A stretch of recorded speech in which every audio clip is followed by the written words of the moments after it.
写真で見るそれは腕時計。しかし、相対的な縮尺がわかると全然違う。それは腕時計ではなく指時計。さながらスウィフトの描いたガリバー旅行記のような世界観で、つまんで手に取れてしまう代物でした。今回紹介させていただくのは MM6× タイメックスの T80 リングウォッチです。タイメックスを代表するクラシックモデル T80 をベースに、腕時計ではなくリングウォッチとして再構築されたアイテムになっていて、時に本ラインよりも昔のマルジェラのクリエイティブに近いとも評される MM6 らしいアイデアと知性が光る研ぎ澄まされたセンスを感じるアイテムです。個人的にも MM6 は常に憧れのあるブランドの一つで、それが170年という歴史を持つ老舗のタイメックスとコラボすると聞き、そのセレクトの渋さと指時計の発想、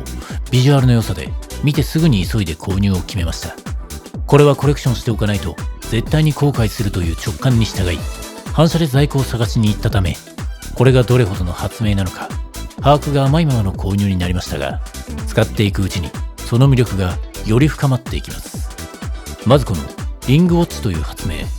実はリングウォッチというアイテム自体はすでに存在していて、目にしたことはありました。とはいえ、そもそもただ時間を見たいならば時計をつければよくて、もはやスマホでどこよりも正確な時間を見ることができる現代では、その時計すら価値を失いつつあります。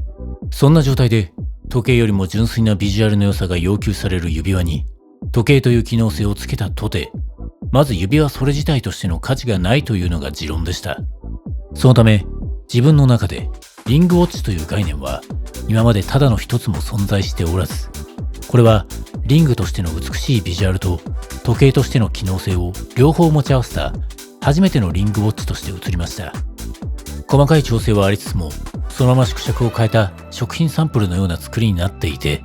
実はこの指輪サイズの時計の可愛らしさはかつて一度話題になったことがありました。それが昨年夏に登場したカシオウォッチリングコレクション。カシオの名作腕時計をモチーフにした指輪型アクセサリーで大きな話題を集めました。そしてその反響の中に、実際に時計として動いたらいいのにという声があり、強度の確保や超小型モジュールの発明など、あらゆる問題を乗り越えて生まれたリングウォッチがちょうど最近リリースされました。これも紛れもない発明であり、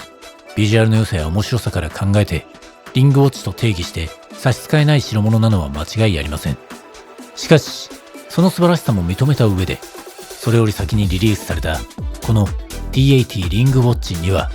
さらに別の強力なデザインアイデアがあったのです。それが指輪というアイテムが背負っているサイズという概念の破壊です。本来指輪はその個人や着用する指によって細かく号数が変わり、サイズ的な制約が多いアイテムですが、このリングウォッチはベースとなる T80 のゴムのように伸縮するエクスパンションバンドをそのまま引用することによって再現性を高めながら、なおかつ指輪のサイズ概念そのものまで打ち壊すことを実現しています。こちらが SM サイズですが、自分であれば親指まで含めてどの指にでも装着することができ、まさにマルジェラらしい脱構築を体現したアイテムと言えます。そんなウィットの効いた発明がありつつ、リングウォッチ全体に共通の魅力もあります。まずブレスレットと併用できるところです。自分は手首両方に物をつけるのがあまり好きではないので、例えばシェーヌダンクルをつけるときはオイスターパーペチュアルを外すのですが、結構時間が気になるたちなので、その都度ポケットからスマホを取り出すのが億劫で、その点これがあれば分単位の時間まですぐに確認することができます。そしてもう一点は、本来アイテムの絵面としては動きがなくソリッドなビジュアルであるはずのリングでありながら、液晶の盤面に動きがあるところです。時計をつけるのが好きな理由とも重なりますが、硬い質感のアイテムの中にある絵の動き、ネックレスやブレスレットなどのジュエリーの動きとはまた質感の異なる、この静と動のギャップも面白さがあります。もともとあってもなくてもスタイリングの数勢に大きな影響はない指輪ですが、これはクラシックなのに新鮮で、ソリッドなビジュアルなのにサイズ的な可愛らしさがあり、確実に話の種になる名作に相違ありません。大事に使っていきたいと思います。そんなところで MM6× タイメックスの名作 T80 リングウォッチの紹介でございました。ご視聴くださり誠にありがとうございました。